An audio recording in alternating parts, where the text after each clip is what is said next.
So my name is Miles Whiticker. I'm studying secondary teaching, maths and physics here at UQ. I'm here to talk about a particular approach to ethics, which I think is pretty cool. Some of you know me. Those of you don't, I hope you will soon. So I'd like to start with a thought experiment. Imagine for a moment that the slides worked. And also imagine that you are a god and you've got somehow been granted godlike powers, and in this imaginary universe you can start from scratch to recreate everything. The world hasn't been made yet. There are infinite possibilities and all of it stretches out before you. So what would you create? You could create a world of fantastic beauty with sci-fi levels of technology, of transformative technology, of augmentation, growth and development. In your world, you could eliminate all pain, suffering, and injustice. You could create a universe where no child goes hungry, where nobody dies alone or in pain, and no one struggles under the yoke of oppression or oppresses others. So we can imagine a perfect utopia, if we like. And when I say utopia, what I mean is a world that is as good as it can possibly be, according to whatever it is that you value. So now, step back for a minute and think about the real world and what is the difference? Because in fact, we don't live in this perfect utopia. In our world, there's a lot of pain. There is needless suffering and injustice. And once again, if we had godlike powers, we might be able to do quite a lot of good in this imperfect world and make it more like our own utopia in various ways. But obviously, we don't have godlike powers, so we don't have anything like that level of influence to make change. But we do have some influence. Whoever you are, each of you here has access to some amount of resources, of time, of money, of your voice. And you could decide to use some of those resources to move this needle just a little bit. Just a tiny fraction towards that beautiful utopia that we can all imagine. Now, the important thing that I want to draw out of this thought experiment is that a scaling down of your power from that sort of godlike levels to the place we're at right now is that it doesn't really change what you actually want to do. If you're omnipotent, you want to push this needle all the way towards the right to achieve our perfect utopia, but we can't do that. Instead, we can move it a little bit of the way. And we wouldn't be satisfied either, leaving it just part of the way. We'd push it as far as we can. So let's scale our potential down to something a bit more likely and more human, bearing in mind that our attitude shouldn't and won't change. And we're only probably going to make some modest changes by moving this dial towards a better world. But that doesn't mean we can't push the needle as far as we possibly can. It doesn't mean that we shouldn't.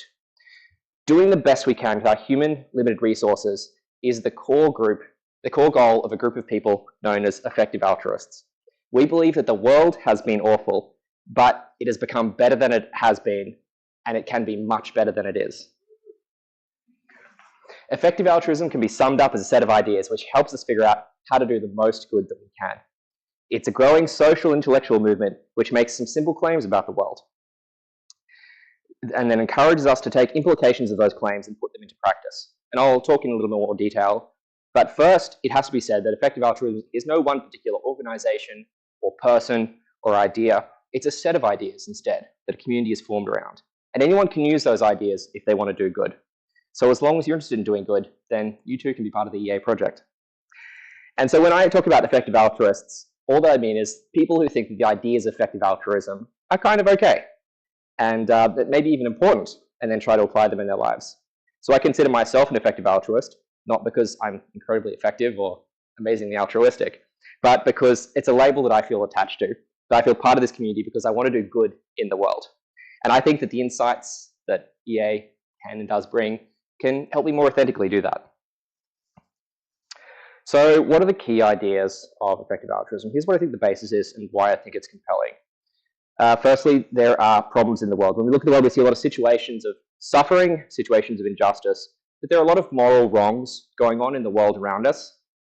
And I don't need examples for all of you to already be thinking of one or two. A natural inclination towards compassion and empathy makes us want to alleviate these problems. Or maybe it's not so emotional as that. Maybe some of us have a deep moral commitment to justice. But the point is that we all want to help. So given that we all want the world to be a little bit better, we need to do something to try and make the world better. And there are millions of ways we can go about doing this. I might try and make the world better by volunteering at a soup kitchen. I could give some money to a charity developing renewable energy solutions. I could smile at everyone I meet on the street, or adopt a rescue dog, or run a fundraiser for a cancer charity. And it seems to most people, when they want to do good in the world, they pick one of these things. And it seems like surprisingly few people ask themselves, which of these options actually lets me do the most good? So it actually turns out that when we ask that question, we examine each of the available opportunities and we think carefully and strategically about this.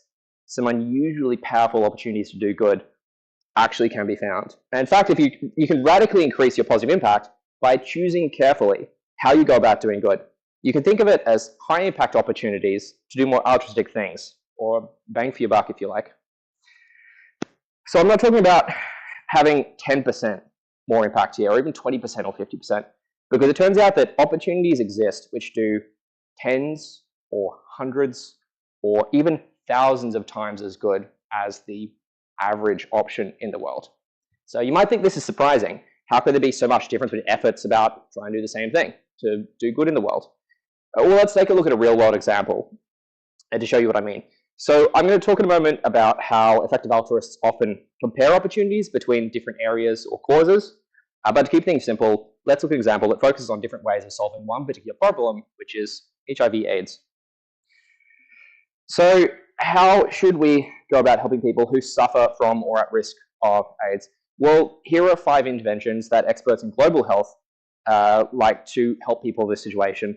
And they are antiretroviral therapy, surgical treatment for Kaposi sarcoma, the prevention of transmission during pregnancy, education of high-risk groups, and distribution of condoms.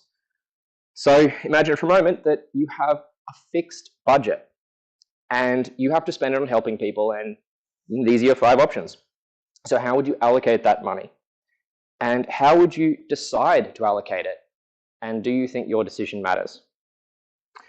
Well, let's look at how much these interventions do based on the best guesses. So this data comes from a paper by Toby Ord, and I can give the link. Phaedra had links in all of her talks. I do not, but I can send those out after if you guys like. This graph looks at the cost effectiveness of the intervention. So if we were to spend $1,000 on one particular solution of our imaginary budget, then this is how many years of life it would come to save. And so that is 0.02, which comes to a little over 7 days. But when we compare it to the next intervention, we can see a big difference. Antiretroviral therapy is vastly more cost effective, saving 1.5 years of life. But the next intervention is even more effective again. We've got almost twice as many years of life saved. And so then condom distribution is even better.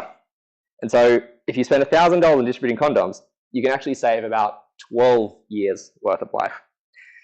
And our final intervention is twice as good again. So if we look back at the first option, it doesn't even register on our scale anymore. So are you surprised by this distribution? The least effective HIV/AIDS intervention does less than 0.1% good per dollar as the most effective. Or if you could put it another way, the most effective intervention is 1,400 times more cost effective than the least effective one. So let's think concretely about what this means. We have limited resources. So if we choose to fund methods of helping people that aren't as good as the most effective methods, then in practical terms, this could mean hundreds, thousands, or millions of additional deaths, depending on how much funding we're talking about here and how you measure it. This surprising fact about different ways of doing good means that in the process of evaluation and prioritization, that actually should be central to our altruistic efforts. So the end result of all of this is, if we really care about making the world a better place, then alleviating justice and suffering so that so many people are subject to every day, then it turns out that we actually have to look at and evaluate the opportunities available to do good and decide which ones look the best and do the most good. If we refuse to prioritize based on how much good we can do, then we might be missing out on the very best opportunities to improve the world. And we wouldn't really be fulfilling that deep-rooted desire that we have to make the world better for everyone. And if you heard what I just said and that makes sense to you, then you might already be an effective altruist.